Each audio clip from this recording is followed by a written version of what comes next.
एक भक्त ने पूछा, बाबा मैं सब कुछ सही से करती हूं, रोज पूजा पाठ करती हूं, फिर भी घर में बरकत नहीं है, धन नहीं टिकता, सदस्य बीमार रहते हैं। तो आज इन्हीं सवाल का जवाब मिलेगा भक्तों।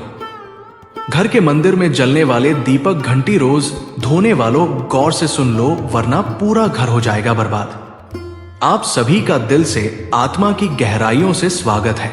दोस्तों, जीवन में चाहे कितनी भी मुश्किलें क्यों ना आए, एक चीज कभी मत भूलिए, पूजा मंदिर में रखी घंटी, देवी देवताओं की मूर्तियां और जलते दीपक के साथ कुछ गलतियां ऐसी होती हैं जो अगर हो गई तो किस्मत का पहिया उल्टा घूमने लगता है। ऐसा दुर्भाग्य आता है कि संभलना भी नामुमकिन हो जाता है।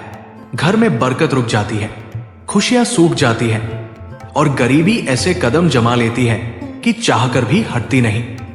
भक्तों, हो सकता है आप भी अनजाने में वही गलतियां कर रहे हो, इसलिए पैसा पास टिकता नहीं, घर में अशांति रहती है और सफलता बस दूर से हाथ हिलाती है। हम बिना समझे जाने अनजाने कुछ ऐसा कर बैठते हैं जो हमारे भाग्य का दरवाजा बंद कर देता है, और जब सब हाथ से निकल जाता है तब हमारे पास रह जाता है सिर्फ पछतावा और ताने। लेकिन घबराइए मत, आज इस वीडियो में हम आपको पूजा मंदिर से जुड़ी वे रहस्यपूर्ण बातें बताएंगे जिन्हें सुनकर आपका दिल खुद कहेगा, गुरु जी आपने तो मेरी सोई किस्मत जगा दी। तो दोस्तों, इस वीडियो को अंत तक देखना, क्योंकि ये सिर्फ जानकारी नहीं, ये आपकी जिंदगी बदलने की कुंजी है। पूज्य गुरु जी ने कहा है, बहुत से लोग पवित्र वस्तुओं को धर्म का प्रतीक मानकर मंदिर में रख लेते हैं, लेकिन वहीं सबसे बड़ी गलती कर बैठते हैं। आज हम आपको विस्तार से बताएंगे पूजा मंदिर में कौन सी चीजें रखनी शुभ है और कौन सी अशुभ, दीपक कितने बजे जलाना चाहिए और जलाते समय कौन सा मंत्र बोलना चाहिए, घंटी कब बजानी है, सुबह या शाम और कितनी बार, शंख कब और कैसे बजाना चाहिए और बजाते समय किस मंत्र का जाप करना चाहिए, दीपक रोज धोना चाहिए या नहीं, मंदिर में कितनी मूर्तियां रखनी चाहिए और क्यों। ये 7-8 बातें छोटी लग सकती हैं, लेकिन इनका असर आपकी किस्मत पर सीधा पड़ता है। भक्तों, इस तरह की जानकारी आपको कहीं और नहीं मिलेगी, चाहे आप लाखों करोड़ों खर्च कर दें। हम अपने मन से कोई कहानी नहीं गढ़ते, ये सब ज्ञान है ज्योतिष शास्त्र, धर्मशास्त्र और ऋषि मुनियों की वाणी से लिया हुआ, जिसे हम आपके लिए आसान भाषा में लेकर आते हैं। और हाँ, एक भक्त ने हमसे पूछा था, गुरु जी मैं रोज पूजा करता हूं लेकिन फल क्यों नहीं मिलता, उल्टा नुकसान ही हो जाता है। इस वीडियो में मैं आपको इस रहस्य का भी जवाब दूंगा। दोस्तों देखिए, हमारा काम है आपको सच्ची और सही सलाह देना। हम आपको जब भी कुछ बताते हैं वो आपके भले के लिए होता है। अब इसे मानना या ना मानना ये पूरी तरह आपकी मर्जी है, लेकिन भक्तों एक बात दिल पर हाथ रखकर कहेंगे, अगर मान लोगे तो आपका बेड़ा पार हो जाएगा। इस वीडियो को अंत तक देखने के बाद आपको किसी भी तरह की परेशानी का सामना नहीं करना पड़ेगा। आगे आपकी समझ, आप खुद ही इतने बुद्धिमान हो कि सही गलत का फर्क जान सकते हो। तो चलिए भक्तों, बिना समय गवाए शुरू करते हैं आज का ये बेहद खास और जीवन बदलने वाला वीडियो। पूज्य गुरु जी कहते हैं, पूजा हमारे जीवन का अभिन्न हिस्सा है। हर कोई किसी न किसी देवी देवता की आराधना करता है। कोई मां दुर्गा के चरणों में शीश झुकाता है, तो कोई भगवान विष्णु के नाम का स्मरण करता है, और हाँ, उनकी पूजा का फल भी मिलता है। लेकिन क्या आप जानते हैं, छोटी छोटी अनजानी गलतियां ही उस फल को रोक देती हैं। ये गलतियां इतनी मामूली लगती हैं कि हम इन्हें नजरअंदाज कर देते हैं, लेकिन शास्त्रों में साफ लिखा है, पूजा में पूर्ण फल पाना है तो इन बातों का ध्यान रखना जरूरी है।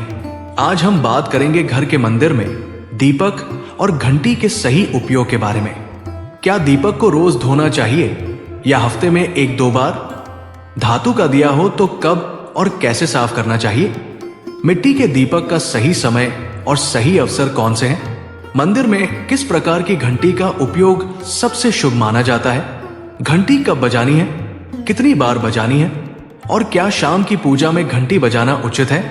इन सभी सवालों के जवाब आपको आज के इस वीडियो में मिलेंगे। भक्तों, एक बात याद रखिए, अधूरी जानकारी कभी कभी नुकसानदेह साबित होती है, इसलिए इस वीडियो को अंत तक देखना जरूरी है। कुछ लोग होते हैं जो वीडियो को इधर उधर से काट कर देखते हैं, बीच से स्किप करते हैं और फिर कहते हैं कि जीवन में सफलता क्यों नहीं मिल रही। अरे, जब ज्ञान ही आधा अधूरा ले रहे हो तो फल पूरा कैसे मिलेगा। और सच कहूं तो कई लोग तो नाच गाने और अर्धनग्नता वाले वीडियो पूरे देख लेते हैं, लाइक भी करते हैं, सब्सक्राइब भी करते हैं, लेकिन जब हम आपके भले के लिए ज्ञान की बात करते हैं तो आधा छोड़कर चले जाते हैं, फिर शिकायत करते हैं कि जीवन में अंधकार क्यों है। भक्तों, ये ज्ञान आपको कहीं और नहीं मिलेगा, ना किताबों में इतनी साफ भाषा में, ना किसी पंडित से मुफ्त में। तो इसे छोड़ना अपने जीवन की बरकत छोड़ने के बराबर है। अब फैसला आपका है, देखो या अनदेखा करो, लेकिन जो देखेंगे और समझेंगे उनका कल जरूर उज्जवल होगा।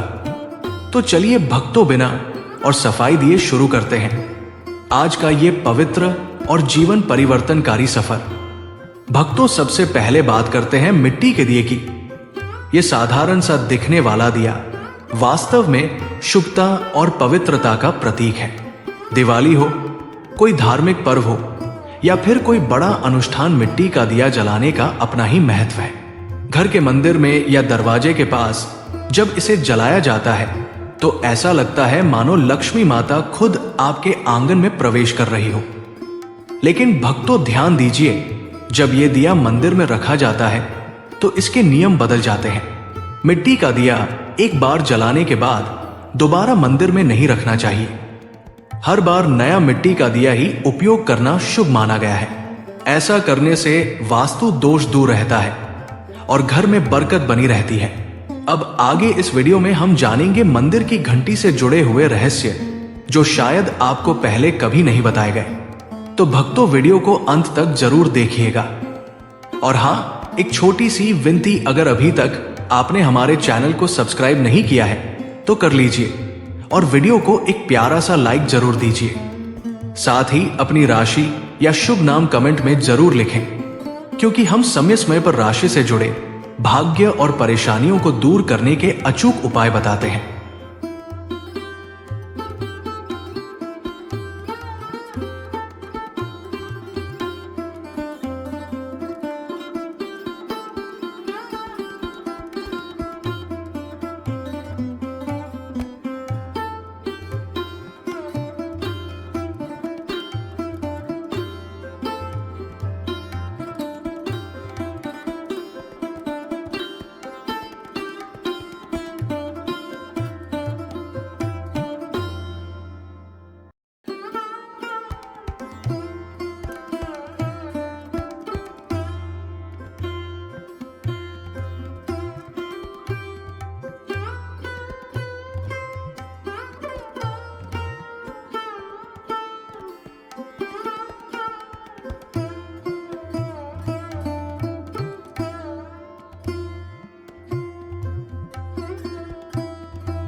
अब आते हैं धातु के दो पर। आपने देखा होगा कि लोग पीतल या तांबे के दिए इस्तेमाल करते हैं। ये ना केवल सुंदर होते हैं, बल्कि इनका धार्मिक महत्व भी अत्यंत गहरा है। लेकिन भक्तों, इन्हें सिर्फ जलाना काफी नहीं है, इनकी शुद्धि भी उतनी ही जरूरी है। इन्हें रोज धोकर, खासकर गंगा जल से साफ करना चाहिए। गंगा जल से धोने पर दिया पवित्र हो जाता है और घर में सकारात्मक ऊर्जा चारों ओर फैल जाती है। अगर आप हफ्ते में केवल 1-2 बार इन्हें साफ करते हैं तो ये पूरी तरह से शुद्ध नहीं हो पाते, इसलिए इसे अपनी रोजाना की आदत बना लें। और अब आते हैं घर के मंदिर की घंटी पर। पीतल की घंटी की ध्वनि ऐसी होती है जो वातावरण की नकारात्मक ऊर्जा को तुरंत दूर कर देती है और सकारात्मकता का प्रभाव बढ़ा देती है। लेकिन भक्तों, इसे कभी भी दक्षिण दिशा में ना रखें, ये अशुभ माना जाता है। घंटी को हमेशा पूजा स्थल के पास या मंदिर के प्रवेश द्वार पर रखें। सबसे शुभ घंटी वो होती है जिस पर गरुड़ की नक्काशी हो। इसे गरुड़ घंटी कहते हैं। और इसे अत्यंत पवित्र व फलदायक माना गया है। अब सवाल आता है, घंटी कितनी बार बजानी चाहिए? भोग लगाते समय घंटी को 5 बार बजाएं। ऐसा करने से भगवान भोग को जल्दी स्वीकार करते हैं। पूजा के दौरान घंटी को जोर जोर से या लगातार नहीं बजाना चाहिए। सिर्फ 3 बार बजाना ही उचित है। घंटी को हमेशा दाहिने हाथ से बजाएं और इसका मुख पूजा स्थल की ओर होना चाहिए। याद रखिए, घंटी को सुबह की पूजा में ही बजाना शुभ माना गया है। शाम की पूजा में घंटी बजाने से बचना चाहिए, क्योंकि शास्त्रों में इसे उचित नहीं माना गया है। इन नियमों का पालन करने से आपका पूजा पाठ कई गुना अधिक फलदायक और प्रभावी हो जाएगा। भक्तों, ये बातें छोटी लग सकती हैं, लेकिन इनका असर आपकी किस्मत पर गहरा पड़ता है। भक्तों, एक और बहुत ही महत्वपूर्ण बात जो अक्सर लोग नजरअंदाज कर देते हैं, जब भी आप किसी मंदिर जाए, खासकर घर के बाहर वाले मंदिर में, तो मंदिर में प्रवेश करते समय ही घंटी बजाएं। मंदिर से बाहर निकलते समय घंटी बजाने की कोई आवश्यकता नहीं होती। जब आप घंटी बजाते हैं तो ये सिर्फ आवाज नहीं होती, ये भगवान को दिया गया संकेत होता है। प्रभु, मैं आपके द्वार पर आ चुका हूं, आपकी शरण में हूं। एक बार घंटी बजाने का मतलब है कि आपने भगवान के दरबार में प्रवेश कर लिया है और पूजा आरंभ कर रहे हैं। 2 बार घंटी बजाने का अर्थ है कि आप अपनी प्रार्थना, अपने मन की बात सीधे भगवान के समक्ष रख रहे हैं। अब भक्तों, हम आपको कुछ ऐसी बातें बताने जा रहे हैं जिन्हें शायद आपको कोई ना बताए, इसलिए इन बातों को ध्यान से सुनिए, क्योंकि ये आपके पूजा पाठ को और भी अधिक फलदायी बना सकती है। लेकिन उससे पहले, अगर आपने अभी तक कमेंट बॉक्स में जय माता लक्ष्मी नहीं लिखा है तो जरूर लिख दीजिए। आपके ये शब्द हमें आशीर्वाद जैसे लगते हैं, और जब आप वीडियो को लाइक करते हैं तो हमारा मनोबल बढ़ता है। यही उत्साह हमें आपके लिए और भी मूल्यवान और आध्यात्मिक जानकारी लाने की प्रेरणा देता है। अब आइए जानते हैं पूजा मंदिर के कुछ आवश्यक नियम। पूजा करते समय आपका मुख हमेशा पूर्व दिशा की ओर होना चाहिए। यह दिशा सबसे शुभ मानी जाती है, क्योंकि यहां से सूरज की पहली किरण आती है, जो सकारात्मक ऊर्जा से भरी होती है। पश्चिम की ओर मुख करके भी पूजा की जा सकती है, लेकिन पूर्व दिशा का लाभ कई गुना अधिक है। घर की सीढ़ियों के पास पूजा घर बनाना अशुभ माना गया है, क्योंकि वहां नकारात्मक ऊर्जा का प्रवाह अधिक होता है। भगवान का आसन हमेशा आपके आसन से ऊंचा होना चाहिए, कम से कम 10 इंच ऊंचा। भगवान की प्रतिमा को सीधे जमीन पर रखना अशुभ माना जाता है। ऊंचा आसन पूजा स्थल में सकारात्मकता और ऊर्जावान माहौल बनाए रखता है। पूजा करते समय हमेशा चटाई या आसन पर बैठे। ये न केवल आरामदायक है, बल्कि ध्यान और श्रद्धा को भी स्थिर रखता है। ध्यान दें कि आपका आसन भगवान के आसन से ऊंचा ना हो। इससे भगवान के प्रति आदर और विनम्रता बनी रहती है। भक्तों, अगली बात बेहद जरूरी है। पूजा घर में कभी भी सड़े बासी या मुरझाए हुए फूल ना रखें। मुरझाए फूल पूजा में अशुभ माने जाते हैं, क्योंकि वे नकारात्मक ऊर्जा को बढ़ाते हैं। हमेशा ताजे, सुगंधित और खिले हुए फूल ही भगवान को अर्पित करें। जब फूल मुरझा जाए या काले पड़ जाए तो उन्हें सम्मान पूर्वक मिट्टी में दबा दें। इससे नकारात्मक ऊर्जा दूर होती है और आपके घर में पवित्रता बनी रहती है। भक्तों, एक और महत्वपूर्ण नियम, जिस कमरे में आप सोते हैं उसमें घर का मंदिर नहीं बनाना चाहिए। यदि परिस्थिति के कारण आपको अपने सोने के कमरे में ही मंदिर रखना पड़े तो रात को मंदिर को ढक दें या उस पर पर्दा डाल दें। इससे रात के समय मंदिर से निकलने वाली ऊर्जा आपके विश्राम को प्रभावित नहीं करेगी। ऐसा करने से घर में शांति और आपकी पूजा में एकाग्रता बनी रहती है। अब एक और विशेष बात, भक्तों कभी भी काले कपड़े पहनकर पूजा ना करें। सनातन परंपरा में माना जाता है कि काले वस्त्र मन में भारीपन और नकारात्मक भाव लाते हैं, जो पूजा की ऊर्जा को कमजोर कर देते। संगीत हमेशा शुभ और हल्के रंग के वस्त्र पहने ताकि मन में शांति, पवित्रता और सकारात्मकता बनी रहे। चलिए अब जानते हैं घर के पूजा मंदिर में किन चीजों को नहीं रखना चाहिए। भक्तों किसी भी देवी देवता की एक ही तस्वीर या मूर्ति रखें। एक से अधिक तस्वीरें ऊर्जा का संतुलन बिगाड़ सकती हैं और पूजा का प्रभाव कम कर सकती है। एक ही रूप को स्थान दें ताकि भगवान की ऊर्जा पूरे मन से आपके जीवन में प्रवाहित हो। घर में शिवलिंग रखना अत्यंत पवित्र माना जाता है, लेकिन इसे सही दिशा में रखें। हमेशा उत्तर या पूर्व दिशा में रखें और स्वच्छ स्थान पर ही स्थापना करें। इसे शोरगुल या गंदे स्थान पर कभी ना रखें।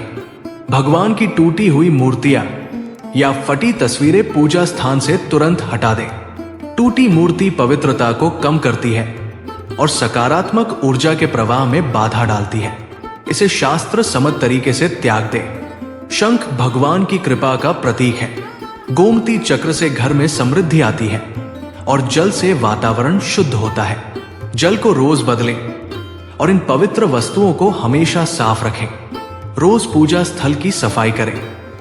गंदगी से नकारात्मक ऊर्जा आती है और ध्यान भंग होता है। स्थान को सुंदर, सुव्यवस्थित और सुगंधित रखें ताकि मन सहज रूप से भगवान में लग सके। भक्तों, अब आइए जानें कि हमारे घर के पूजा मंदिर से जुड़े कुछ ऐसे नियम जिन्हें मानना बेहद जरूरी है। सबसे पहले, पूजा स्थान हमेशा घर के शांत और पवित्र कोने में होना चाहिए और अगर वो उत्तर पूर्व दिशा में हो तो सबसे उत्तम है। ये दिशा घर में सकारात्मक ऊर्जा का संचार करती है और आपकी पूजा को और प्रभावशाली बनाती है। ध्यान रहे, पूजा स्थल कभी बेडरूम या रसोई के पास ना हो। ये स्थान दैनिक कार्य और हलचल से भरे होते हैं, जहां नकारात्मक ऊर्जा भी पनप सकती है। मंदिर के आसपास का वातावरण हमेशा साफ सुथरा और सुव्यवस्थित रखें ताकि आपका मन पूजा में एकाग्र हो सके। भक्तों, अब बात करते हैं दीपक और उनसे जुड़े महत्वपूर्ण नियमों की। दीपक जलाना सिर्फ एक परंपरा नहीं, बल्कि ये भगवान के आशीर्वाद और कृपा का प्रकाश है जो आपके घर और जीवन में उजाला भर देता है। दीपक को हमेशा भगवान की मूर्ति के सामने रखें ताकि उसकी रोशनी सीधे भगवान तक पहुंचे और आपके पूजा स्थल को पवित्रता से भर दे। याद रहे, टूटा हुआ दीपक कभी ना जलाएं और पूजा के समय एक साथ 2 दीपक, खासकर तेल और घी के भी ना जलाएं, क्योंकि दोनों की ऊर्जा अलग होती है और गलत तरीके से जलाने से पूजा की शक्ति कम हो सकती है। वास्तु के अनुसार घी का दीपक बाईं ओर और तेल का दीपक दाईं ओर रखना शुभ होता है, लेकिन ध्यान रहे, दीपक कभी भी पश्चिम दिशा में ना रखें। दीपक के लिए उत्तर या पूर्व दिशा सबसे अच्छी मानी जाती है। साथ ही बत्ती का मुंह भी हमेशा इन दिशाओं की ओर होना चाहिए ताकि सकारात्मक ऊर्जा का प्रवाह और अधिक बढ़ सके। घी के दीपक में रुई की बत्ती और तेल के दीपक में लाल मौली की बत्ती का प्रयोग करें। रुई की बत्ती से प्रकाश स्थिर और शुद्ध होता है, जबकि लाल मौली वाली बत्ती से वातावरण में शुभ ऊर्जा का संचार होता है। नवरात्रि या विशेष अवसरों पर मां दुर्गा और मां लक्ष्मी के सामने गोल बत्ती का दीपक ना जलाएं, क्योंकि इसे अशुभ माना जाता है। और एक नियम और याद रखें, घी का दीपक जलाने के तुरंत बाद तेल का दीपक ना जलाएं।